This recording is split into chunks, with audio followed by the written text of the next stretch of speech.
What's up? Just this solve. 14. T squared plus 14 equals 1. Oh, okay. What section is that? 13.2. Okay.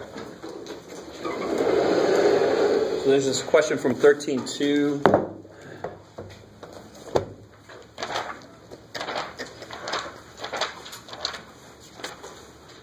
See number 14.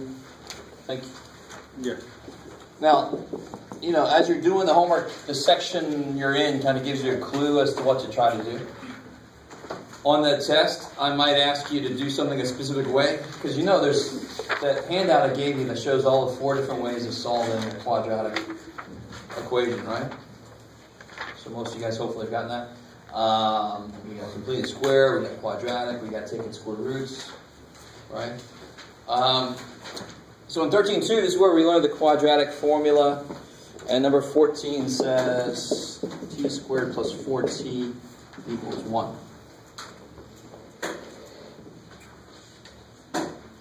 Oh. I'm not going to say anything. What can you try to do here?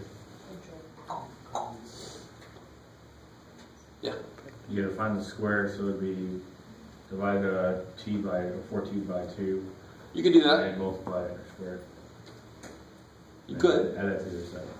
Totally could. Yeah. Subtract 1. Make it equal to 0. Cool. Why would you do that? To use a quadratic. Yeah, or to see if it factors, right?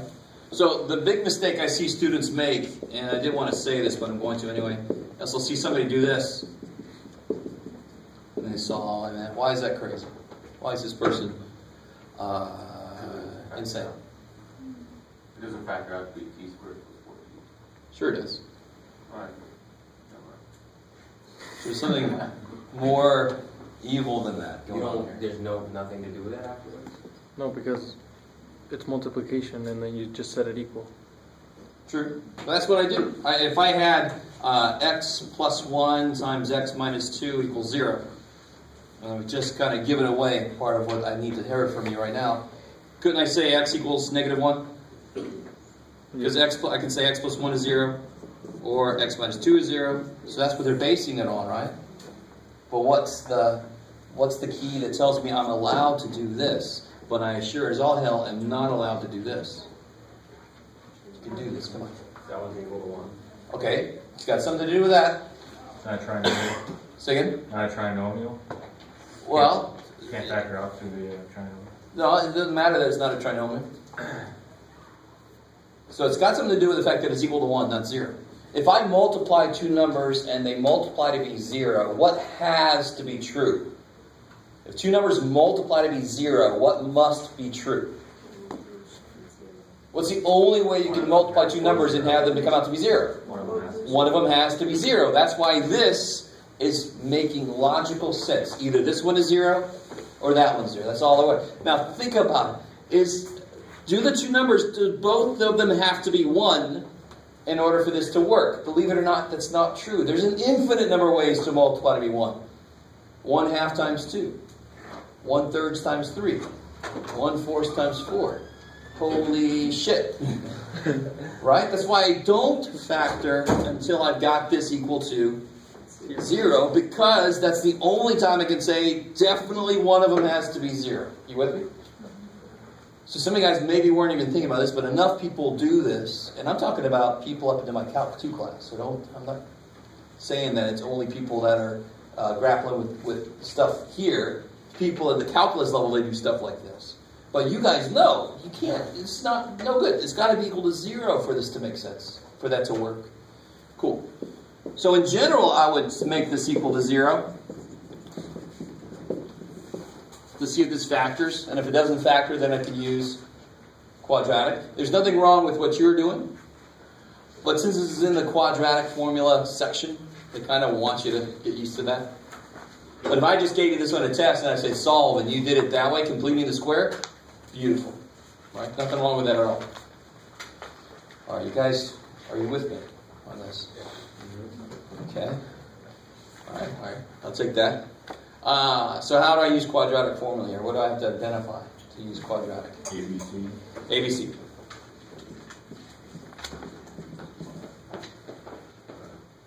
1, 4, minus 1. Yeah, 1, 4, negative 1.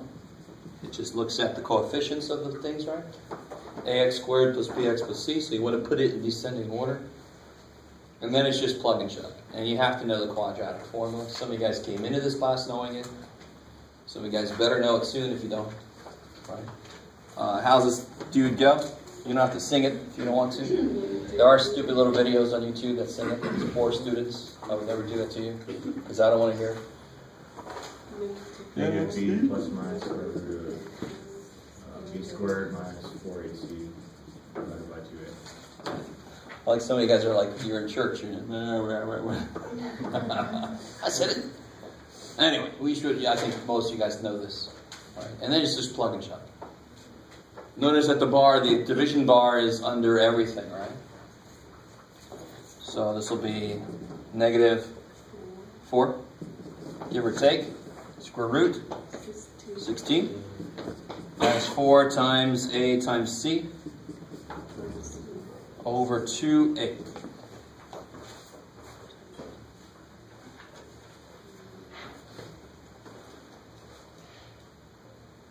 I am going to go back and do it your way real quick, just to remind everybody how to do it and to show you the same answer. What I get underneath here, 16, yeah, plus 4, right? So square root of 20. Now, if you stop there, I'm going to take points off. Because I am evil. You know that by now. You could divide the negative 4 into 2, right? Yeah, Only if you broke it up. It's a square root. But what could you do with rad 20? Oh, break it up. Okay. So yeah, you can do rad 4, rad 5, right? Rad 4 is 2. Rad 5 is, I don't freaking know. And then you can divide everything by 2 and make it all legal, right? Negative 4 divided by 2 is negative 2. 2 divided by 2 is 1. So you get that. Oh, I thought you couldn't do that because it was attached to the radical, but... No, But it's attached to the radical with what? Multiplication. And what's the opposite of multiplication? Division. So that's exactly what division is for. It cancels that bond. If anybody likes chemistry at all, then you can think of it like division is exactly the thing that will kill that bond, that multiplication bond. I like it. And bond, ionic bond. All right, so if I wanted to do this completely the square style,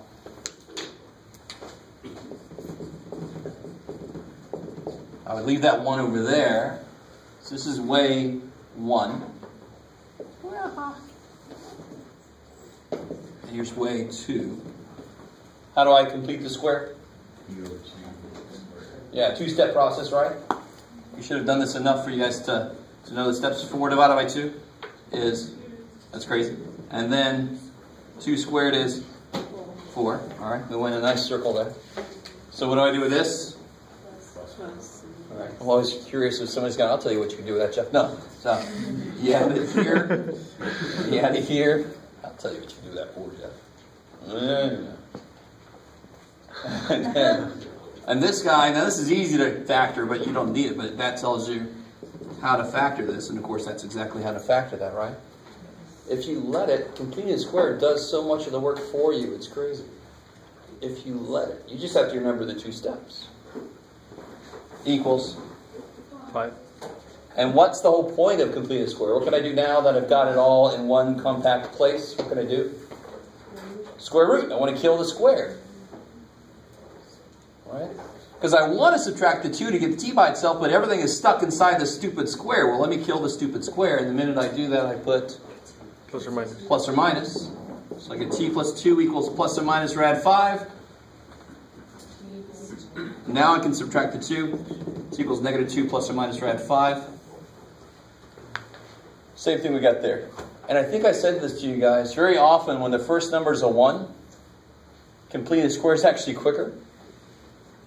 Then, I mean, look how long that took us. Right? It's kind of funny.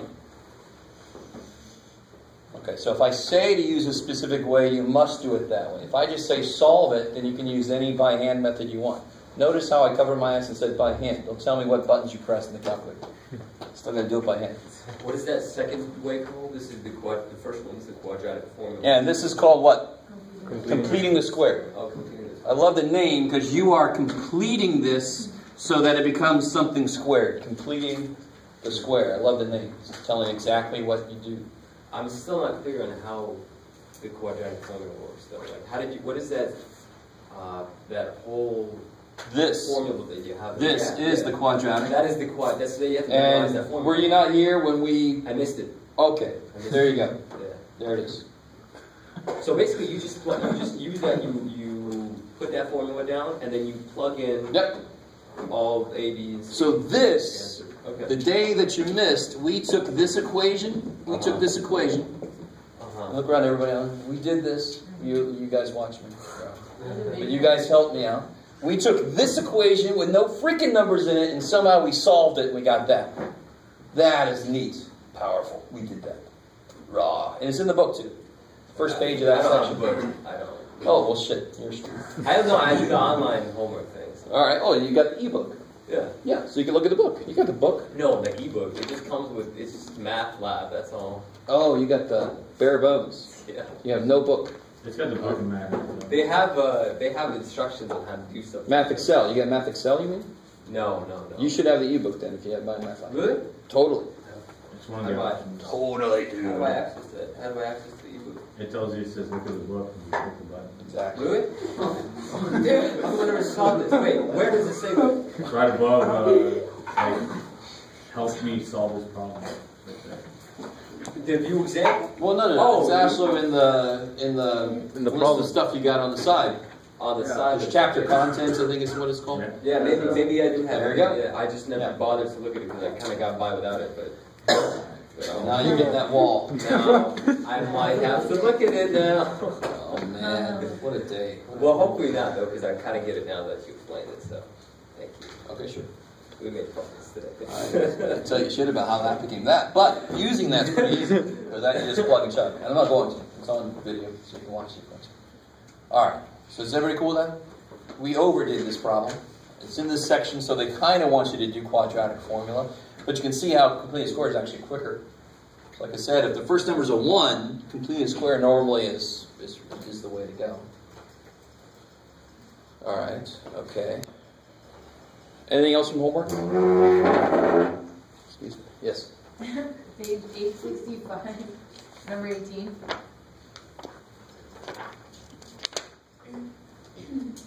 Number 18? Yeah. Ooh, yeah. Cool. This is that yummy word problem section, right? Not an adjective you guys would use, I think, to describe word problems, but they are yummy.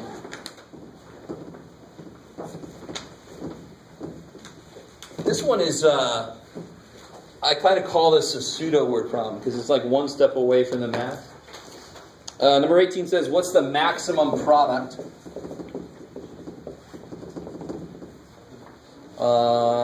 of two numbers that add to 26?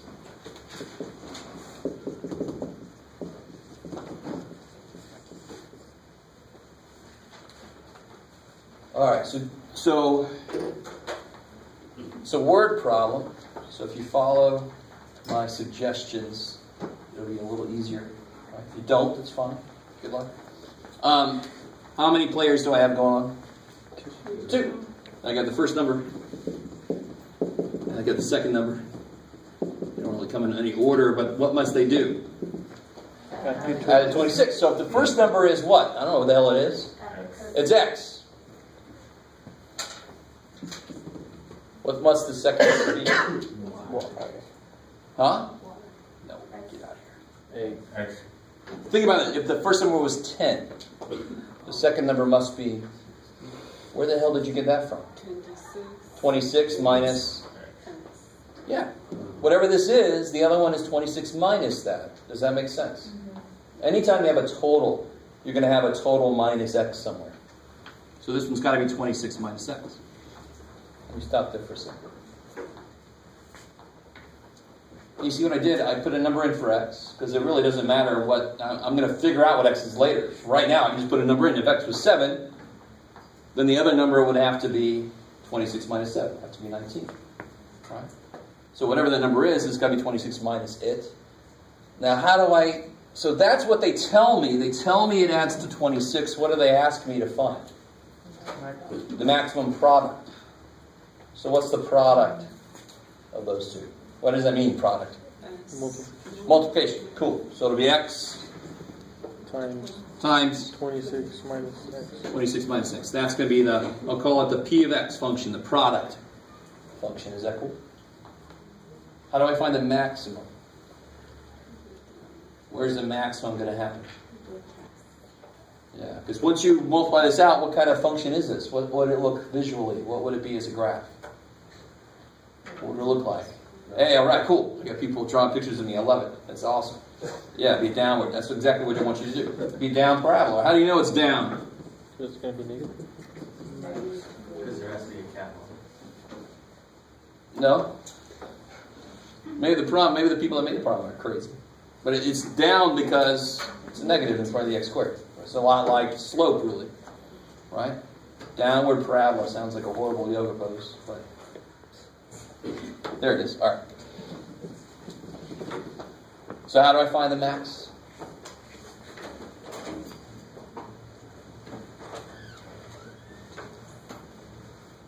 Yoga is against his religion. How do I find the max? What's another name for the maximum of a parabola? Vertex. Vertex. Kick ass. What's the quick way to find the vertex? What's the shortcut to find the vertex? Negative 2a. Negative b over 2a. If you know the quadratic formula, you know the shortcut. It's the first bit. Negative b, all over 2a there. Negative b over 2a. Because that's where it comes from, right? That's the thing that would be in the middle of the intercepts. That's where the vertex would be. Because of symmetry. So the shortcut for the vertex is x equals negative b over 2a, and the y piece, I just plug that into the function. Yay. Right, in this case, it would be the product function. So what's negative? What's b and what's a? What's b? 26. 26. I love it. Why is it 26? Why is it not negative 1? Because the square is higher than Because what's a in front of? squared. X squared. And b is in front of x. You guys look really excited about this process. But all you got to do, this is the basic setup, right? This is the setup of a quadratic. So b is in front of x, a is in front of x squared. Even if it's out of order, you don't make a mistake. B is 26, and a is negative 1. So what's the x piece? Good, 13. And how do I get the y piece? Plug it in.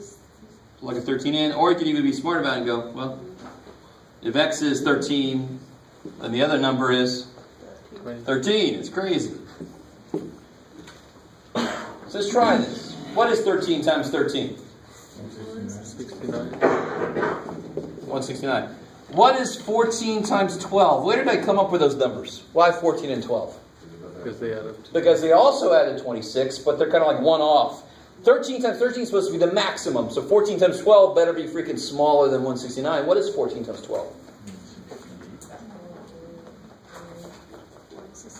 Yeah, 168. 168. Isn't that crazy?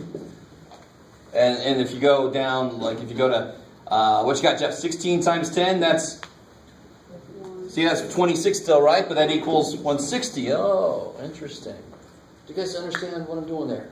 I'm just verifying that that is the maximum, and sure enough, it is. And do you guys realize how that's related to a square will maximize the area? Yeah, we did that last time.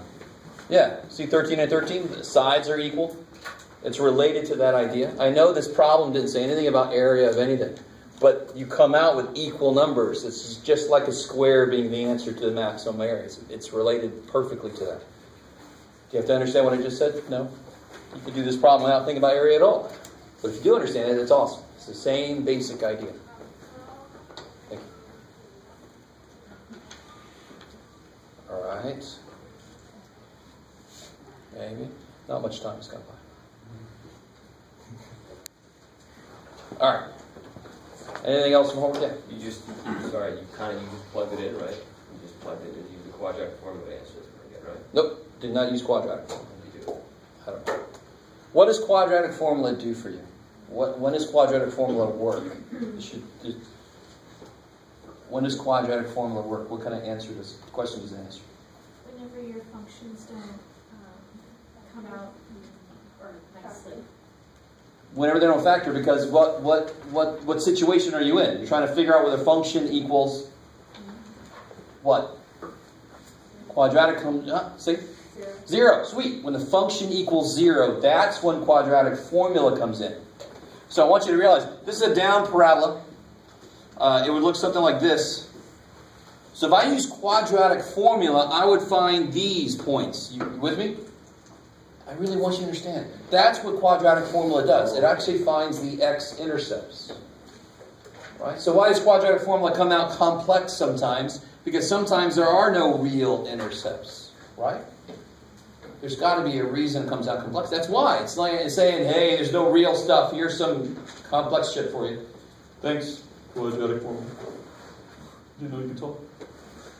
If I use this, I'm finding this.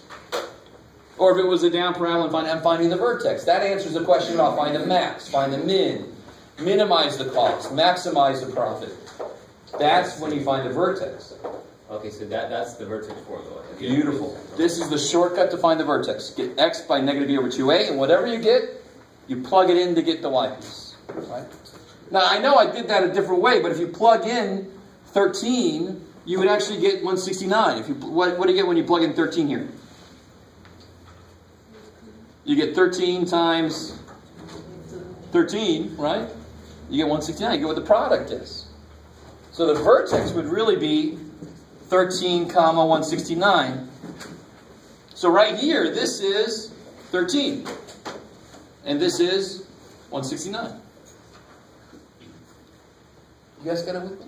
Can anybody tell me what these two are? X-intercepts. Sure. And what's the x-intercepts of this? See, it's really nice this way, isn't it? What's the x-intercepts? What makes this 0? Let me start here. What makes this 0? 26. What makes this 0? It's almost too easy. 0. Right? What do you make x? What do you make x so that x is 0? 0. Yes. I know it's weird. It sounds almost too easy. So 0 and this would be 26. So right in the middle of those is the vertex. Right? That's how I kind of introduced the idea of this. The vertex will always be in the middle of the intercepts. Why? Because it's symmetric, right? It's perfectly symmetric. Boogie, boogie, boogie. Every time I say that word, think about that. All right. And this is remarkably useful. I can't even begin to describe to you how useful this is. Have I told you guys, have you ever seen the thing about the magnet floating over the other thing? And it's like all chilly because it's letting off all this frost and stuff. Have you ever seen that picture? The magnet floating over the other dude. You've never seen that before? The superconductor? Yes! Sort of. Alright, now. Alright, I'm going to blow your minds. It's too bad. Ready? So, when I was in grad school, I was in the physics program, and we had this chamber. I actually helped construct this vacuum chamber. And we sucked out all the air, and we put some rubidium atoms. Rubidium is this weird-ass thing. It was scary, because if it reacted with oxygen, it would blow up. So to actually get it in there was an interesting thing. I had the sand next to me, and my advisor was like, throw the whole thing in there if something goes wrong. I'm like, shit. Right? I was ready. So you put the rubidium atoms in there, and if you shine this laser through them, it would actually make them excite. But the problem is, if we put the atoms in there, they weigh something. What are they going to do? They're going to drop to the ground inside the chamber, just sit there. So what I had to do was I had to figure out the equation for how many coils of wire to put around this thing, so when I put a current through it, it would make a magnetic field that would hold them up. You guys see my with me? This is not going to be in the test or anything. But does it make some sense? If I make a magnetic field, and the atoms themselves are magnetic, right, in a way they have a magnetic field, then they'll sit up. But I had to figure out the equation for where the magnetic field little cup would be and make sure it ends up in the right place. You with me? And that equation happened to look like, what, Jeff? I don't know, like that a little bit. It had a little bit more in there, but it was quadratic. So I was finding the zero positions so that I can get it in the right place. So if I turned up the current a little bit, I could see what the equation said where that hole would go, that little cup place would go. Does that sort of make sense? I love this example because it was a lot of weird-ass physics. You had rubidium atoms and laser light shining, and we actually use the lasers to cool the atoms, believe it or not. That'll freak your mind out. Anyway, right, it's a little freaky. But I love the fact that the whole equation for all this shit boiled down to ax squared plus bx plus c equals 0. That's beautiful. This really weird shit. And I could use this math directly to find out, okay, what does the current have to be so I can get the little cup to be right in the middle so I can actually see it. We have these little viewports on this vacuum. You can look in there. We had to look in there with infrared, viewing glasses so we can actually see something. All right, I just want to give you an example in my own personal life of where this kind of math came in handy. It came in handy in the weirdest freaking place. I love it. All right, enough of that. Anything else from homework that I can just go off on?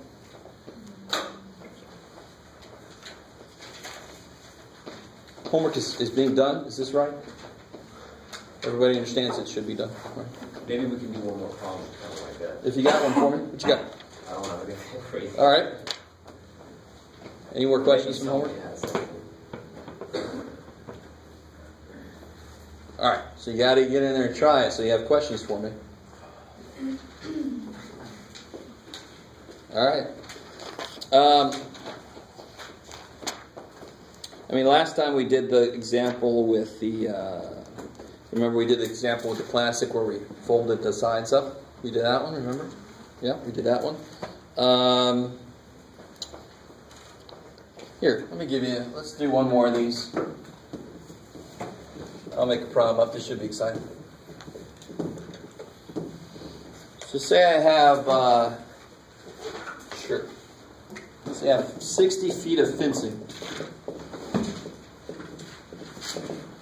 And I want to build a pen next to my house.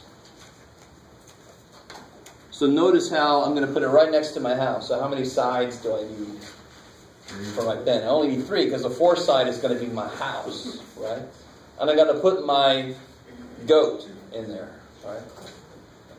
My goat. So my little goat's going to be in there. Yay! I'm a horrible science experiment gone wrong. Looks like a giant tick, but we'll get past it. So somebody help me out. What would you call the sides here? Sides. That was a smart-ass answer. What would you? How long is this side? X. There you go. That's a name for that side. X. I like that. And how long is that side got to be? X. I want this to be a rectangular pen. I like it.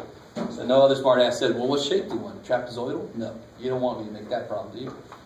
And then this side will say is Y. So can you set up an equation that relates the fact that I have 60 feet of fencing to exactly the length I need to make that pen? What would that equation look like? So I'm going to use my fencing and I'm going to put it where? I'm going to put it there. So how? 2x plus y. Yeah, so 2x plus y is 60. Now, I want my goat to have a lot of room to move around in, right? I don't want to make a pen that looks like this. So he can go in one single file, or, and then have to pick him up so he can, go the other way for a while. Thanks, man. Right? I don't want to do that to him. Plus, the neighbors don't want that either because then their house is here and they're like, what the hell is your goat doing? All right. Enough of that, sorry. So I want to, this is what they tell me. They tell me that perimeter is 60. Since one side of my house is used as a side of the pen, the answer is not going to be squared. I think I said this before. I told you, if one side, I think at that point I had the example of there's a river here, right? Then my goat's like, I can swim. I don't know goats can swim. I don't. So I want to find the max area. What's the maximum area I can make using 60 feet of fencing? Now think about it. Maybe not directly, but doesn't that sound like something somebody who's building something would be interested in knowing?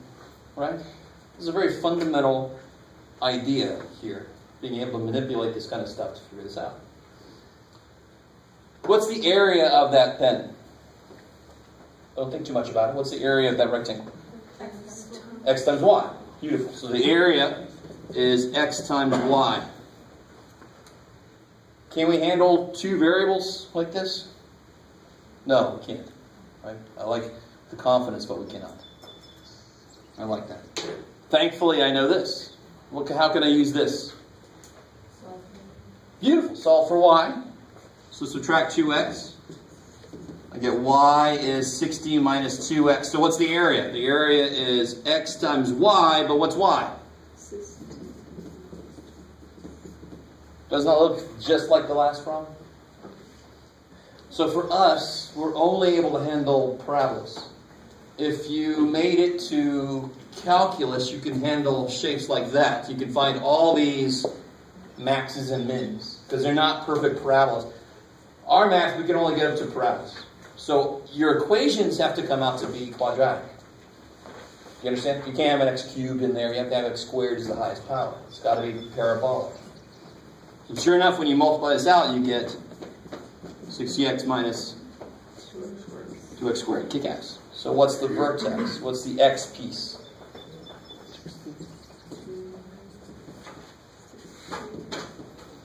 What's the formula for it? Negative b over 2a. What's b? 60. Because a is in front of x squared, b is in front of x. What's c? 0. Do we care? No, because we only have to have b and a. It's awesome. Right? So negative b, negative 60, over twice a, negative 2. I like it.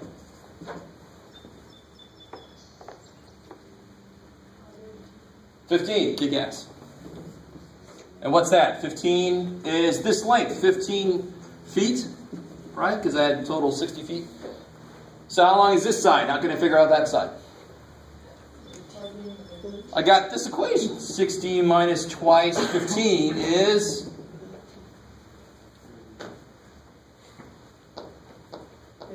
30. All right. It's going to fall over. 30. Do you notice something? It's not a square, right? But you notice how the side that was missing its alternate side, I just put all the footage on it? Do you see what I'm trying to say? If it would have been a square, it would have been 15 by 15. So 15, 15, 15, 15. What's interesting is when I took that side away, the 15 that would have went to that side all went to that side. If you don't understand what I just said, it's all right. You don't have to. But it's an interesting thing to notice. Okay. So what if I ask you what's the area? Well, now you can do it one of two ways. You can either use the area formula, right? Plug in what x is. Or I can just freaking 15 times 30. I can see it, right? All right, maybe. Because you could have a shape like this, for example.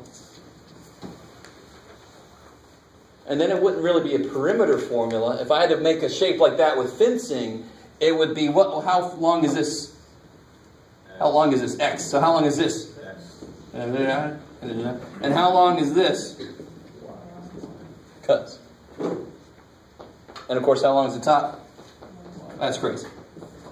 So then what would be the total that my fencing has to cover? It would be 4x plus 2y equals however many feet of fencing I have. Do you guys get that idea? So then that's not really perimeter because we're counting the inside. But I want to make fencing on the inside so that these animals don't eat these animals. Right? Whatever they are. To the fence, the fence. Sorry. Scary moment.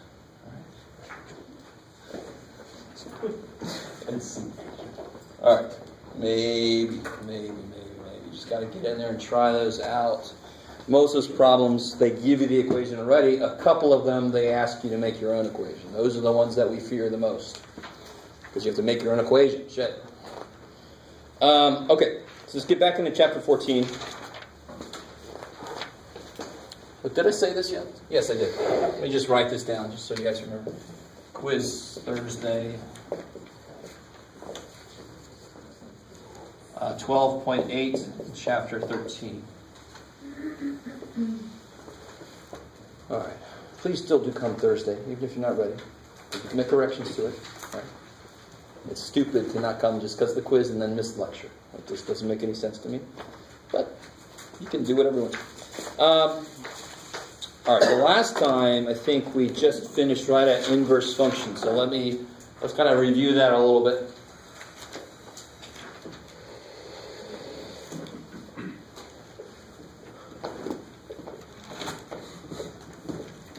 See if you guys can handle this. We did a problem like this last time. So if you weren't here last time, let's see what you can do. So if I give you a graph of a function,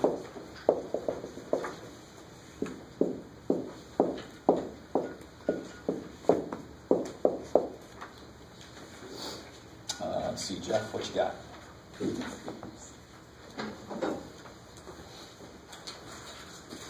Not a very interesting function. Too bad for him. So this is the function f of x. All right, so what point is this? -1, -3. The gas. Try again. All right, cool. Yeah, it's going to be 3, 3. Make that big, and there you go. All right, cool. Take a second and graph the inverse of that. Graph f inverse. Try to graph this. Go ahead and graph this, and then on top of that graph f inverse, if you can. If you can't, draw me a picture of my pet goat. No, just hang out for a second.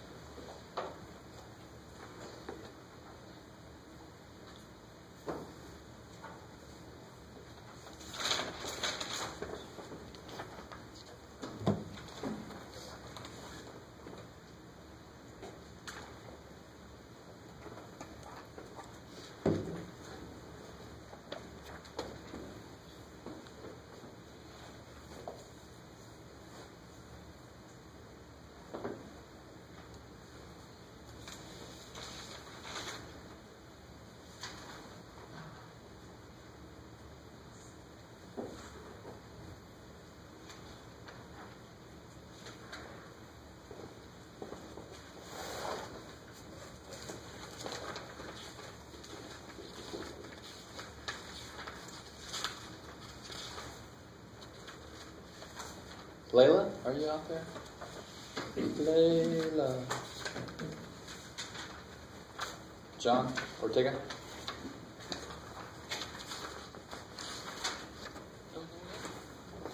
All right. Oh, cool. Rosina? Emily? Brad? Yeah.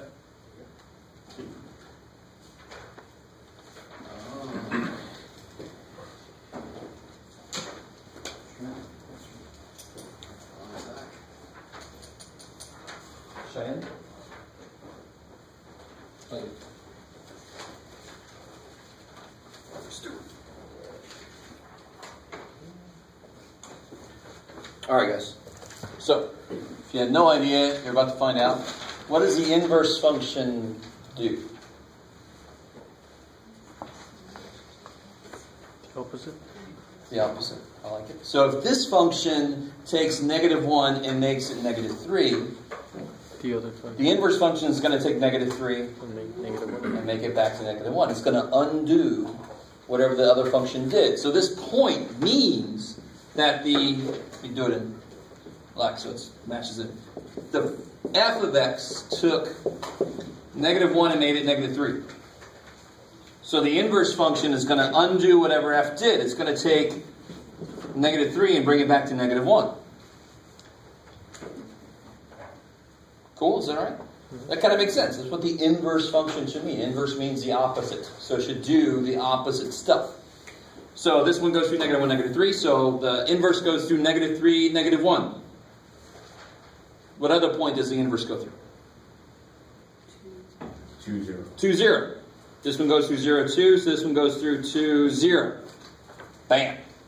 And one more point. 3, 3. 3, 3. They both agree on that. This takes 3 makes it 3. So the other one, take it 3, make it back to 3. Okay. Right? And so this looks like that. What kind of symmetry do you see? Like Y in equals here. X. Which makes sense because they switch X and Y, so visually they flip over the Y equals X line.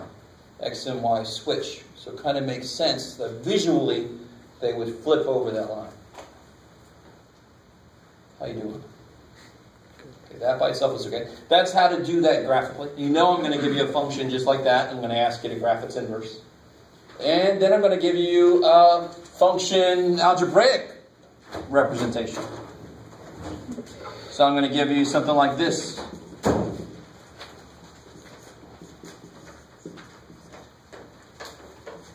Yummy. I'm going to ask you find F inverse.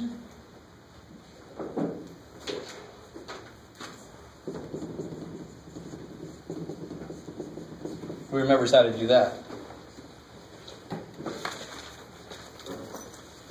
I mean, the funny thing is you do exactly what we just did on the graph. What did we do on the graph? What did we do? We switched. We switched The points. X and Y. Cool. Thanks, Trent. We switched X and Y. So what do we do computationally? We switch X and Y. It's almost too simple. It's awesome. The same idea holds across. Yes? So you don't have to do any crazy hard, freaky math. You just put a Y where the X is.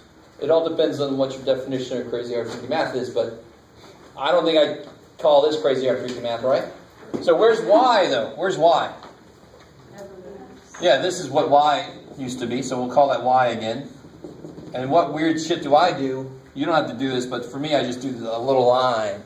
And the reason I do that is there's not a damn thing algebraic I can do to switch the X and Y. I just switch the frickin' X and Y.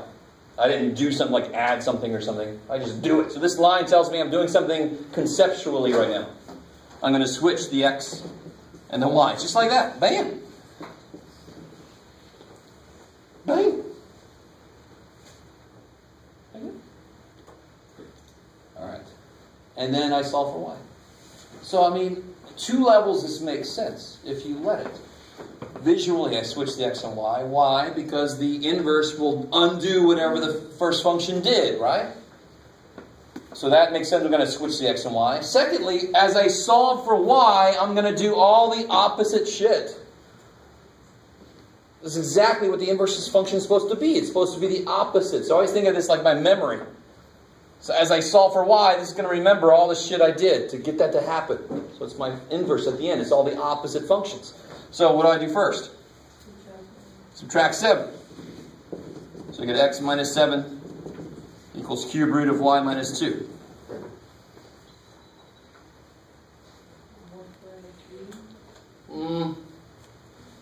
I know what you mean, but say it a little better. You're like, man, just do it. You know what I mean. How are we raised both sides? Raise it to the 3rd power. I like it. So it's not multiplication. It's raising it to the 3rd power. And we did that so that what would happen? So these would go away. So I can do stuff with the inside there. I'm trying to get Y by itself. I want to add 2, but it's all stuck inside that cube root. Stupid cube root. So we cube to kill it. So now I got X minus 7 cubed equals Y minus 2. What's the last thing? Add 2. So please don't take the time. You don't have to multiply X minus 7 cubed out. You with me? Don't do that. There's no point to it. Makes it look ugly. So now just add 2. I get Y equals X minus 7 cubed plus 2. What can I replace that with? What did we just figure out? Not f of x. F of x is that. What did we just find? F inverse.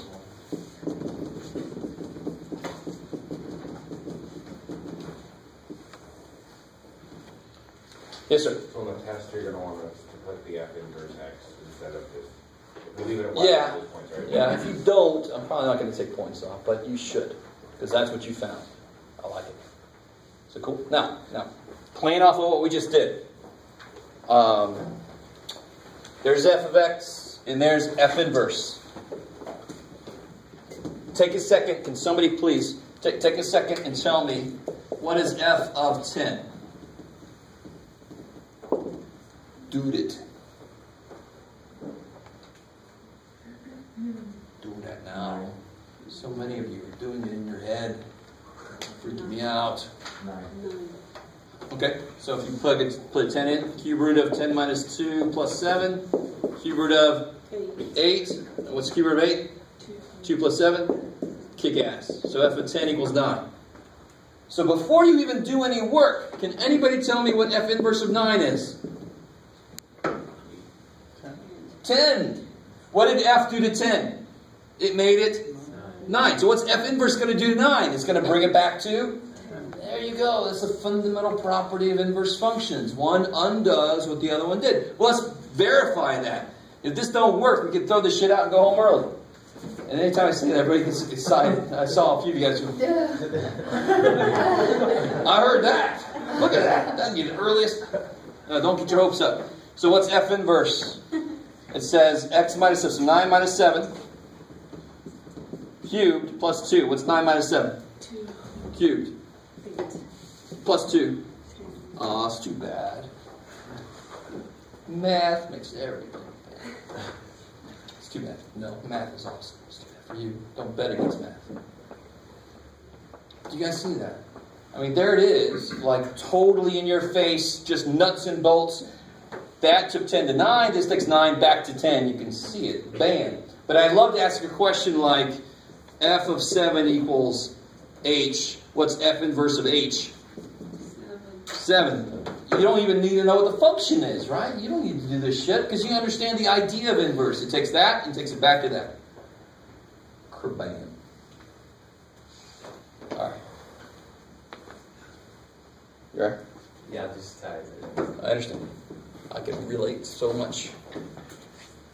Okay, here's one of my favorite functions. This is the last thing we're going to do with this, and we're going to move on.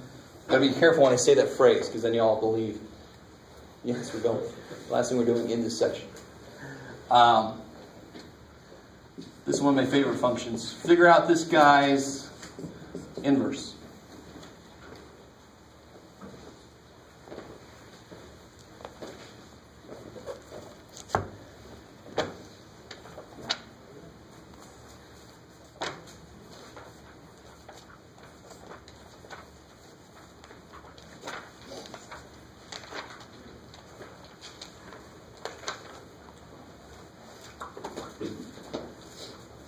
Yes. Dude, just like we just did a second ago. Figure out f inverse. Yeah.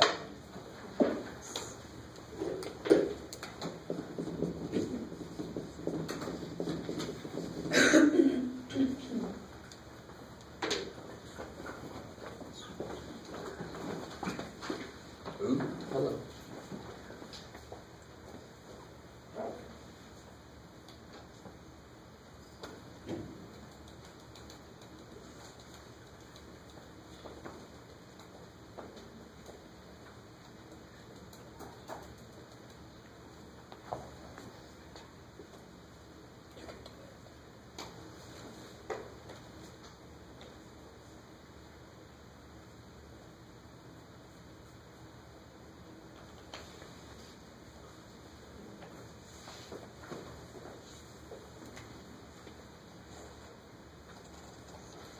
First I have to bring y back, right?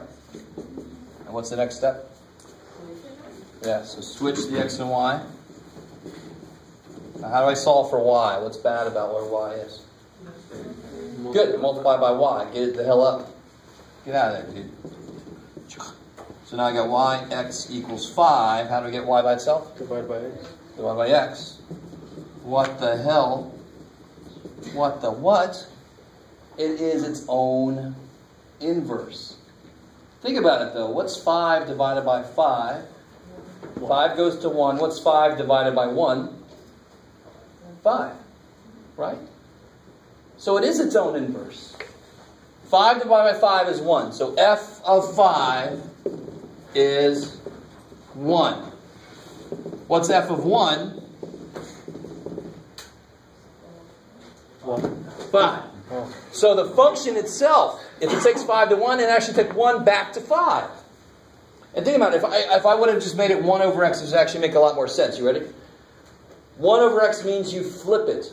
So if I put a 7 in, what do I get?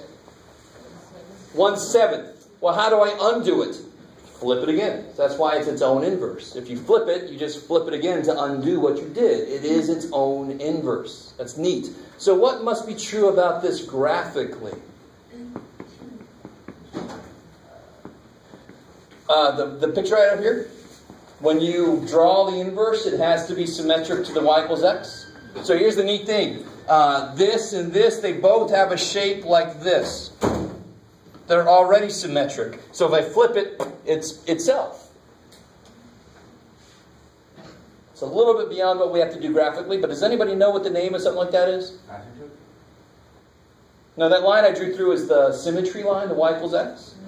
But things that go like this, starts with an H. Orbits sometimes have this. Really excited kid, you call him hyperbola. I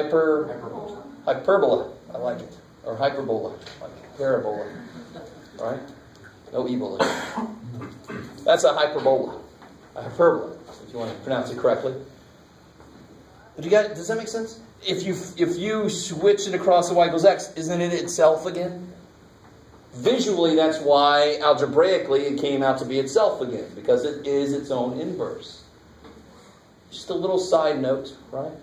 You don't have to remember that. You can just work it out if I give it to you.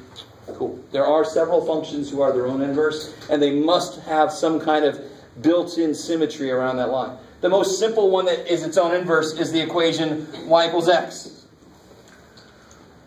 Because it is the freaking line y equals x. So if I switch it around y equals x, it's just going to stay right where it is.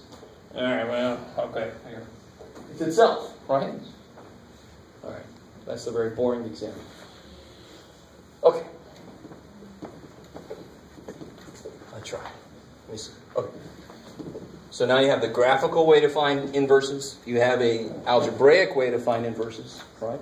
And what's beautiful about them is they are the same exact way. You switch the x and y. It's too awesome.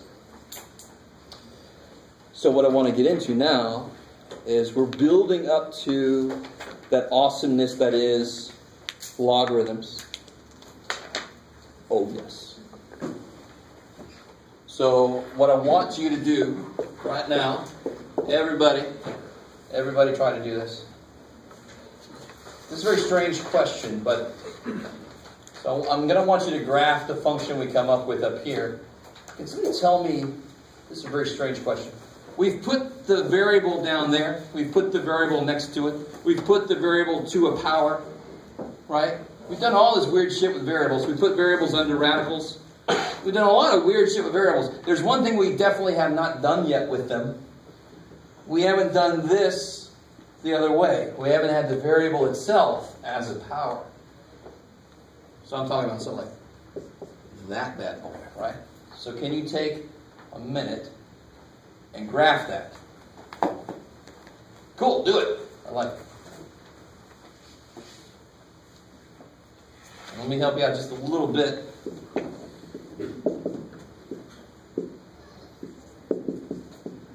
These are my go-to 5 points. I at least do those when I have a function that I don't know what it looks like. And believe it or not, I still have that happen. There's a lot of functions out there.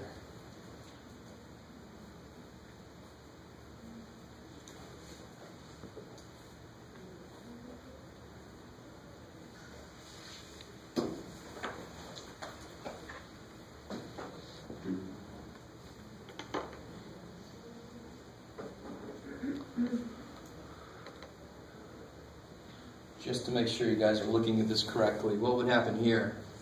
It would be 3 to the... You're going to put -2 in, right? What's 3 to the -2? 9. 1 over 9. Sweet. 3 squared is 9. Negative power makes it flip. Keep going. I like it. So this is very different. This has a variable as the power. I don't know what the power is. The power is changing all the time.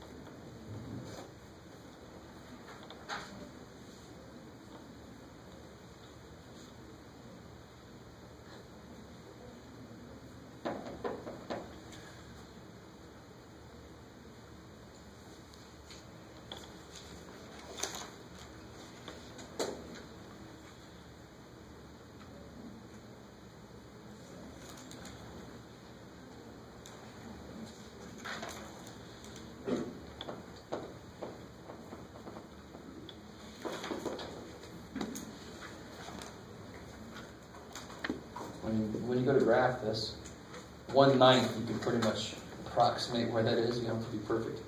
It's 0.111111111. Not easy to graph that, right? What do you when you put a -1 in? 1 over 3. Yeah. All right, negative power makes it flip. What do you put when you put a 0 in? 1. Good. 1. Not 0, right? I was hoping I didn't hear zeros. When you put a 1 in, what? Yes. When you put a 2 in, 9. Sweet. All right, let's see what this thing looks like. All right.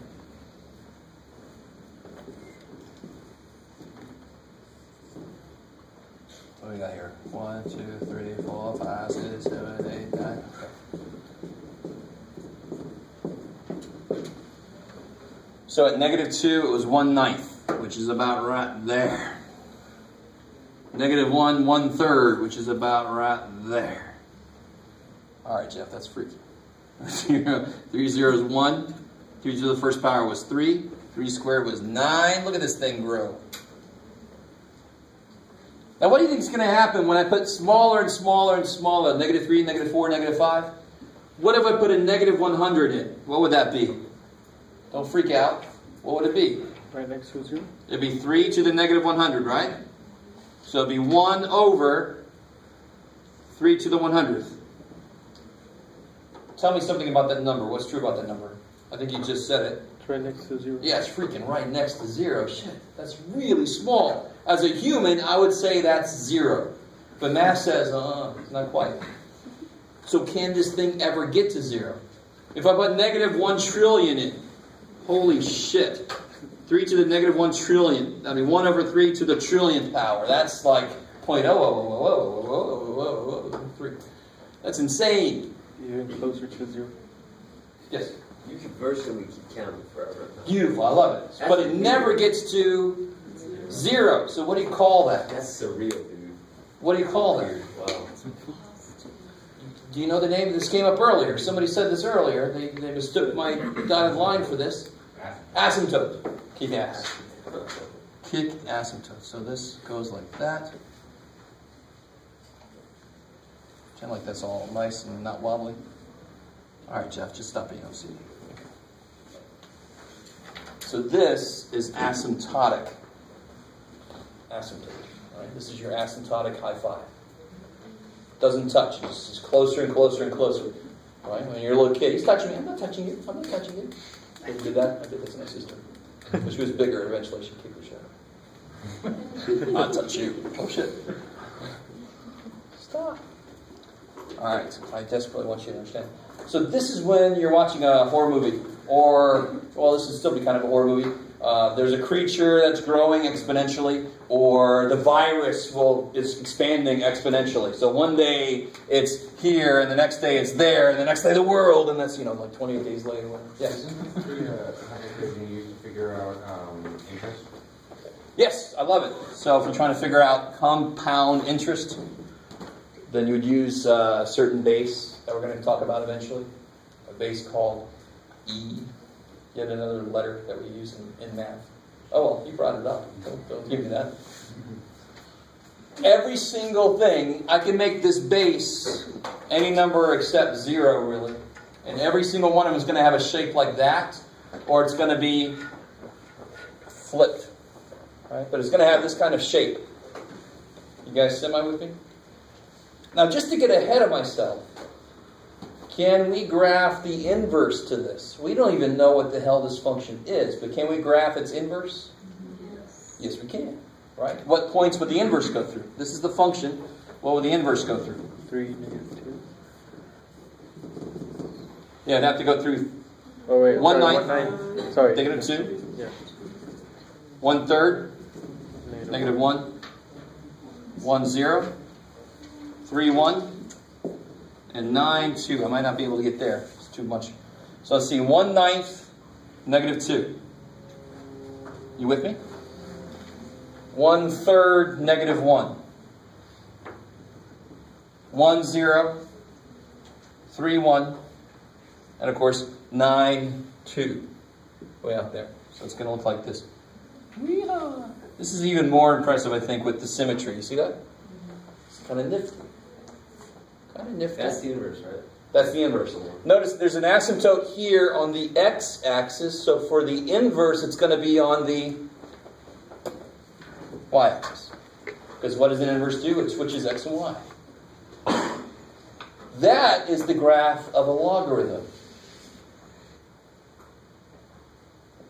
Well, sorry.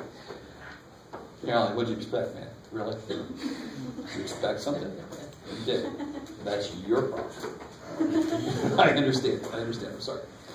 But if you had fear about logarithms, was this difficult to do? Yeah. No, it's not. So logarithm is just the inverse. It would say, how would you get 9? What would you raise 3 to get 9? You raise 3 to the second power. So it's just going to be the opposite. It's a lot like square roots. When I say what's the square root of 49, do you actually do something to 49? Not necessarily. You think it took 2 sevens. You think backwards. So logarithms is going to require backwards thinking. They're a lot like radicals. All right. But section 14.2 just deals with this. Just deals with the exponentials. Right? So there's going to be some graphing in there. There's going to be just some plugging and chugging of numbers. Yeah, so like in the homework, page 898, it's got, here, let's try one of these out. In your calculators that you guys have, who's got their calculator today? Anybody? All right, so some of you guys have a graphing calculator, sweet. I appreciate you're giving it to me. I just want to. Some of you guys have the scientific kick-ass, right? Do you guys know where your you should know this, where your power button is? To the button on the graphing calculator is the little caret. I call this the to the button. So if I want to do 3 to the second power, that's why I call that the to the button. On the scientific, it's normally something like y to the x. Right? Can you guys all find, if you have a calculator, do you see where your power button is? All right. Cool. Sounds like we're playing video games now. Power button. But watch this. It's kind of cool. So if I put E. coli, y'all know E. coli, unfortunately. Every now and again there's an outbreak somewhere and you're like, did I eat that? E. coli, suppose that 3,000 of the bacteria are present at times equal. So we got a little petri dish, we got some E. coli, and there's 3,000 of these bad little boys there, right? And if I wait, what's going to happen? If I give them some time, and I give them some food, what's going to happen? Not spread, really. They're all in this dish, thank God, right? I don't want them to just be all over the lab. Ooh. No, I'm not going to do it. But, so they're not going to spread, but they're going to multiply. They're going to grow. They're going to not grow, thankfully, but they're going to be more of them, right? So the function, the number at a certain time. So if I leave them for a few hours, I forget them. Hopefully I didn't leave it open. Right, again. You know, and then my lab mate comes in and has a shock. Later, when he finds out he's sick. If I leave them for minutes, T's in minutes, the number after so many minutes will be represented by this equation. 3,000 times 2 to the T over 20. Oh, shit. Oh, shit. Now watch. The doubling time is 20 minutes. What happens at 20 minutes? What's n of 20? You actually don't need your calculator for this. Believe me or not, you don't. How do I get n of 20? What do I do? 20. Put a 20 in. So 3,000 times 2 to the 20 over 20. What's 20 over 20? 1. That's crazy. So that's 3,000 times 2 to the first is? 6. So every 20 minutes, the number of E. coli doubles. Now we're getting into like horror movie level here, right? Because believe it or not, every 20 minutes, have you ever heard the thing about you get a penny today and then I'll give you twice that tomorrow and I'll keep doing that for a month? You'll have millions of dollars by the 30th day. I mean, it's crazy. Double, double, double, double. Keep going. And it's amazing how quickly that grows. That's this kind of growth. Exponential growth is stupid fast. Logarithmic growth is stupid slow for the same reason. takes forever for this guy to get anywhere. At 9, he's at 2, remember? Shit, this guy's taking forever. This guy goes, wha! Goodbye. Okay. So the real question is, so this is actually part of the question, but what's n of 10? Can you figure that out?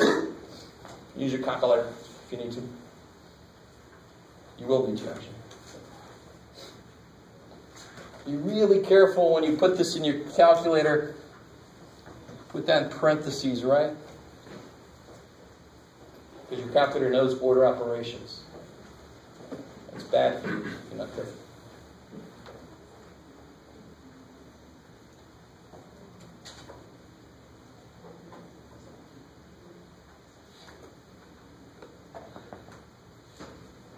So then this would be 3,000 times 2 to the 10 over 20. So what do you guys get when you do that?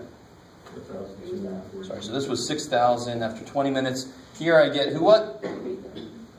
Who to what? I got 4,000. Yeah, be careful. It's 2 to the 10 over 20, not 2 times 10 over 20, right?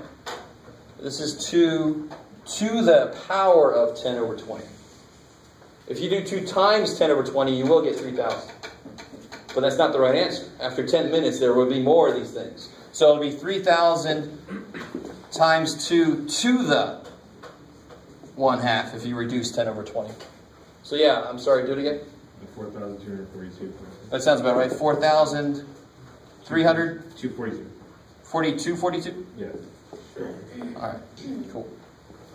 Which makes sense. 10 minutes is part of the way to 20 minutes. At 20 minutes, I've doubled. So at 10 minutes, I'm growing, right? Going towards 6,000. Tell me if you're not able to get that number in your calculator. Okay. All right. I'll just take that as a you're fine. Okay. What about, what's n of 60? What about 60 minutes later? An hour later. If I forget them for an hour.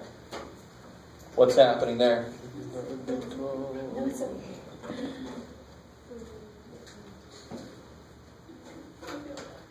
All right. It's okay. Sorry. 24,000. 24,000, exactly. Because if I put a 60 in here, what's 60 divided by 20? What's 2 to the 3rd power? 8 times 3 is 24,000. Holy shit. Hopefully my Petri dish can hold all that or something. Explode out. Oh, the next sci-fi, computer-generated crappy movie. Sorry. If you like those, I'm sorry for you. Okay, so most of this section is going to be about graphing these functions. Some of this section is about plugging it into these equations, just like this problem here. Okay. Blah, blah, blah. Let's see. Oh, wow, cool. I think it's plenty. Man, time flies. You're growing bacteria. All right, so Thursday quiz.